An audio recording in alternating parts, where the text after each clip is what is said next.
जय श्री कृष्ण। भगवान कृष्ण ने आधी रात में क्यों लिया था जन्म? जन्माष्टमी पर जरूर सुने कथा।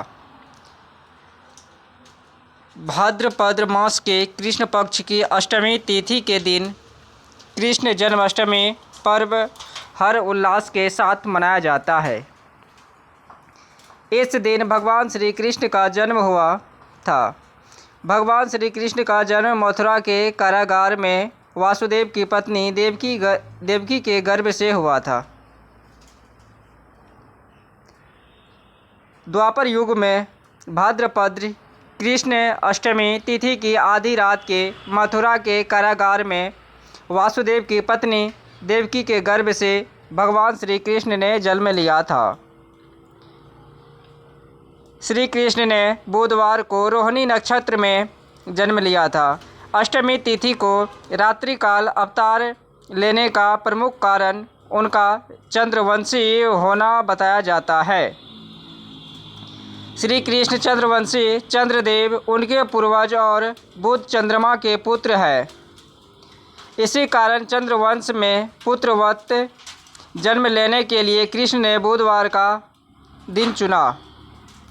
भगवान कृष्ण ने माता देवकी के 8वें संतान के रूप में जन्म लिया। कृष्ण जी का जन्म मथुरा में मामा कंस के कारागार में हुआ था। माता देवकी राजा कंस की बहन थी, इसलिए भाद्रपद कृष्ण अष्टमी तिथि को भगवान श्री कृष्ण का जन्म उत्सव मनाया जाता है। कंस को सत्ता का लालच था। उसने अपने पिता राजा उग्रसेन की राजगद्दी छीनकर उन्हें जेल में बंद कर दिया था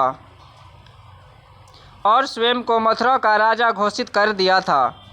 राजा कंस अपनी बहन देवकी से बहुत प्रेम करता था। उन्होंने अपनी बहन का विवाह वासुदेव से करा दिया था, लेकिन जब वह देवकी को विदा कर रहा था तभी एक आकाशवाणी हुई कि देवकी का 8वां पुत्र कंस की मौत का कारण बनेगा।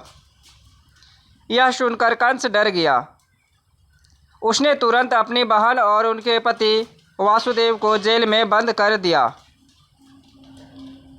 उनके आसपास सैनिकों की कड़ी पहरेदारी लगा दी। कंस अपनी मौत के डर से देवकी और वासुदेव के 7 संतानों को मार चुका था। भाद्रपद मास कृष्ण पक्ष की अष्टमी तिथि को रोहिणी नक्षत्र दिन बुधवार की अंधेरी रात में भगवान कृष्ण ने देवकी के 8वें संतान के रूप में जन्म लिया। श्री कृष्ण के जन्म लेते ही कोठरी प्रकाशमय हो गया।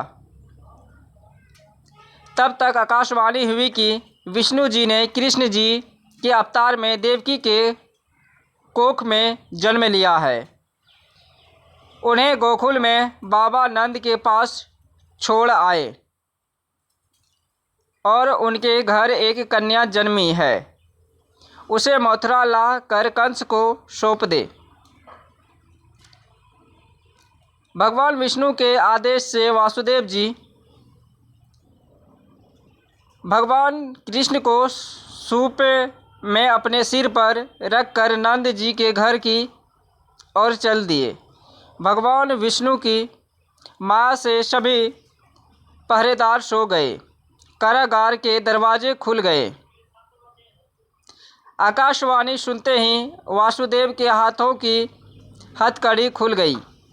वासुदेव जी ने सूप में बाल गोपाल को रखकर सिर पर रख लिया और गोकुल की ओर चल पड़े। वासुदेव भगवान कृष्ण को लेकर नंद जी के यहाँ सकुशल पहुँच गए और वहाँ से उनकी नवजात कन्या को लेकर वापस आ गए। जब कंस को देवकी की 8वीं संतान के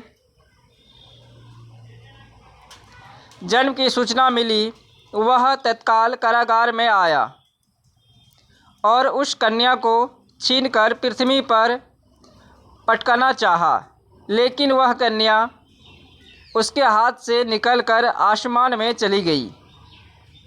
फिर कन्या ने कहा, हे मूर्ख कंस, तुझे मारने वाला जन्म ले चुका है और वह वृंदावन पहुंच गया है। वह कन्या कोई और नहीं, स्वयं योग माया थी। बाबा नंद और उनकी पत्नी माँ यशोदा ने कृष्ण जी का पालन पोषण किया।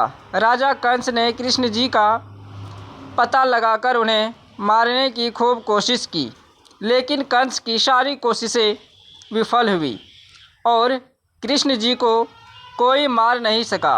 अंत में श्री कृष्ण ने कंस का वध किया।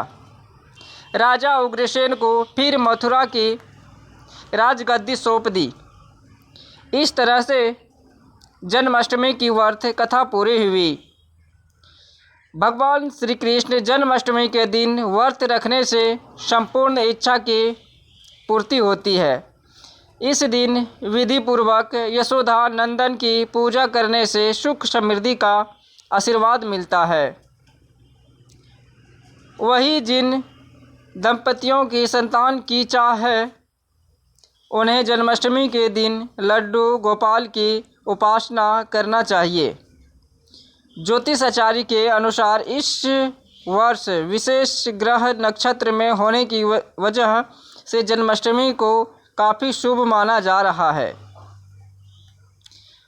साधना करने के लिए श्री कृष्ण के भक्तों के लिए यह बहुत महत्वपूर्ण समय है।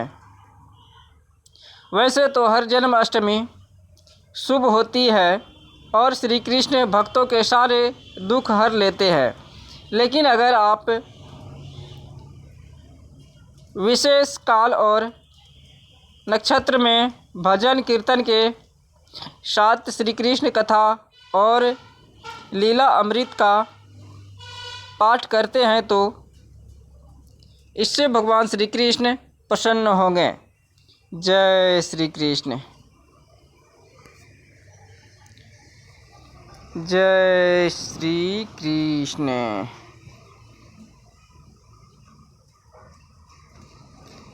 यदा यदा हि धर्मस्य ग्लानिर्भवति भारत अभ्युत्थानमधर्मस्य पवित्राणाय साधुनाय विनाशाय चतुष्कृता धर्म संस्थापनाय अध्याय संभवानि युगे युगे। श्री कृष्ण कहते हैं, जब भी मौका मिले किसी का सारथी बनना स्वार्थी नहीं। श्री कृष्ण कहते हैं, जीवन हो या सफलता, केवल